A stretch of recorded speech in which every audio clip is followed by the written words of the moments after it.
guy to put the Rocketbladez in play, but it goes way back before that. You and I started talking about irons and a long time ago. Yeah. You've always been an LT1 guy. Sure.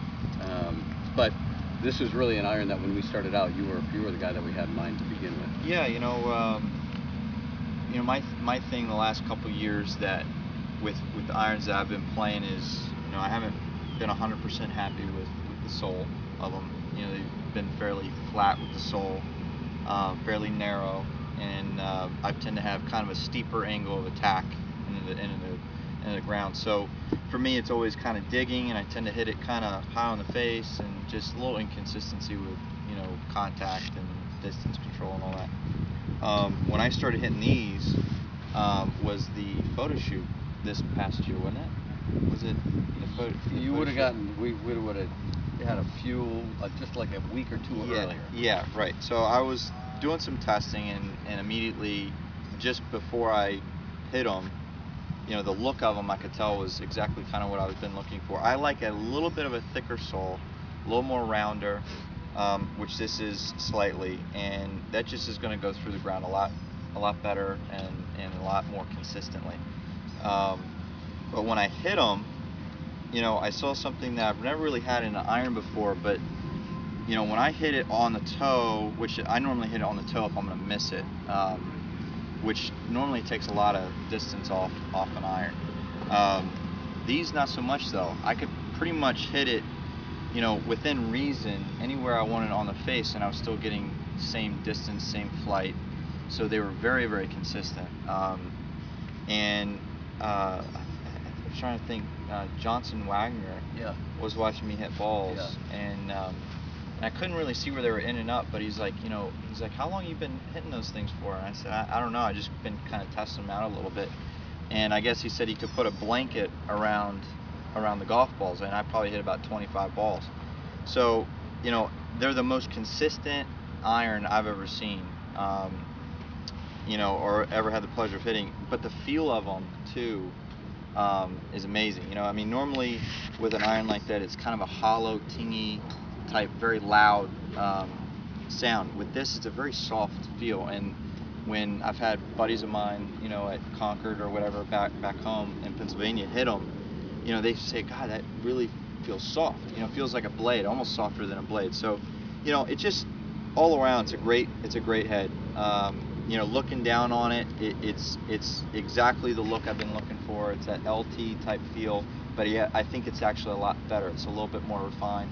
And just like I said, the feel and performance of them is amazing. I think, I know we're coming out with some pretty hot stuff with woods this year with driver and whatnot, but in my opinion, I think this will be the number one thing, number one product in golf for 2013. Yeah. So tell us about trajectory. What did you see different? I've got all those. It's a little it's a higher trajectory. Yeah. It's a higher trajectory, which I like for the longer irons. But it's not something with the scoring irons where I can't control it. Like on my scoring irons, if I'm taking a 8-iron, I'm trying to knock 10 yards off or whatever, or I'm trying to hit it underneath the wind, I can still control it. But if I want to get after one, and I need that extra distance, these things, when you get after one, it launches and it stays up there, which is nice. So, you have that, I guess you have that extra gear without really having to try and get it up in the air. Yep. But then you can control it too when you want to. So that goes back to that consistency. So one of the things that you talked to me about, I think it was right after you put them in play in Las Vegas, that you felt like you had more shots now. I do. I like I said, I don't feel like with that extra high draw, a high draw is hard to hit with, say, a 4-iron or 5-iron or 3-iron or whatever. You have, for me, I have that shot now, and I didn't have it before. And I didn't have it with the MBs or the MCs. Right. The thing though that everybody asks me, especially out here, because we're more concerned about the club being too hot. On a game improvement iron. I don't even know if that would be considered a game improvement iron, but is a hot spot. If you just hit one maybe a little too pure, it's going to go an extra 25 yards further, especially like with a 3-iron. Right. You don't get that with this, and there's really no hot spots, and that I don't know how you guys did it, but that's the thing that kind of sold me on it was, I get that pop when I want it, but I get that control too. And it just, I don't know. I mean, just really everything that you could ever want in an iron, you guys have done. So, and as you know, I'm pretty picky. Yes, and I do. I've been screaming at these guys for the last 2.5 years about their irons. So, they hit it pretty much on the money. Yeah, it's pretty cool. Yeah. Ask and you shall receive. Yeah, exactly. Yeah. Exactly. So, I've been really happy with them, and I'm trying to think of something wrong with them, but I really haven't been able to find anything. I played with them in different climates. I played with them, out in the desert with some elevation. I've played with them in low elevation, humid climates. Took them over to Malaysia, and they're just really, really consistent. And the thing though I like about them is I don't feel like I have to be perfect. Especially with 3-iron, 4-iron. And that was another thing I took. I haven't been playing a 3-iron. I've been playing a rescue, and I took the rescue out because the 3-iron I can get the trajectory that I want, and I feel that it's a little bit more consistent than the rescue. So one of the things when we first started talking about the concept, which I think I talked to you sometime in the summer about it, and I told you they were going to go a little farther, they're going to go a little higher, the angle of descent was going to be a little steeper. I remember the conversations that we had ensuing where you were afraid, geez, I don't want my pitching wedge to go farther. But that's not what we did. Sure. No, it's I think it's just a gapping thing. So, the gaps might be a little bit bigger, but they're consistent. Yeah. So, maybe with my other irons it was 8-yard gaps. Now it's maybe 12-yard gaps. Yeah.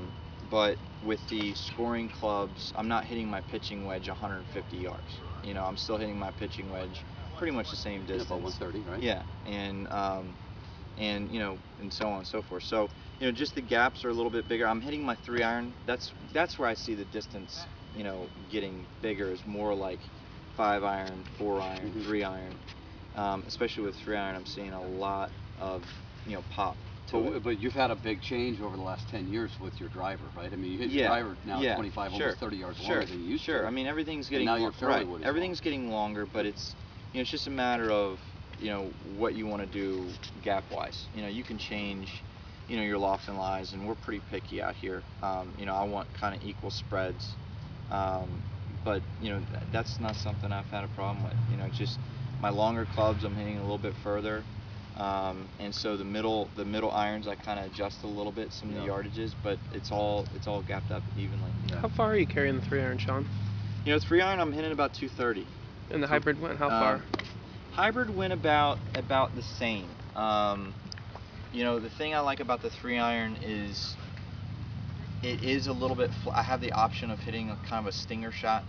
So on a tight par 4, even on a longish par 3. That's like 250 or something, right? And there's nothing in the front. It's fairly flat. I can knock it down a 3-iron and just chase it up if it's firm conditions. Then hitting a 5-wood up in the air and a miss hit's gonna go God knows where. So I have a more shot selection with the 3-iron with the Rocketbladez than I do the hybrid. With the hybrid, it was pretty much I was stuck with a draw. It was very hard for me to hit a cut with the hybrid. And it was always hard for me to hit a knockdown shot with hybrid. So I get a little bit of everything with the 3-iron now. You said the hybrid was more consistent?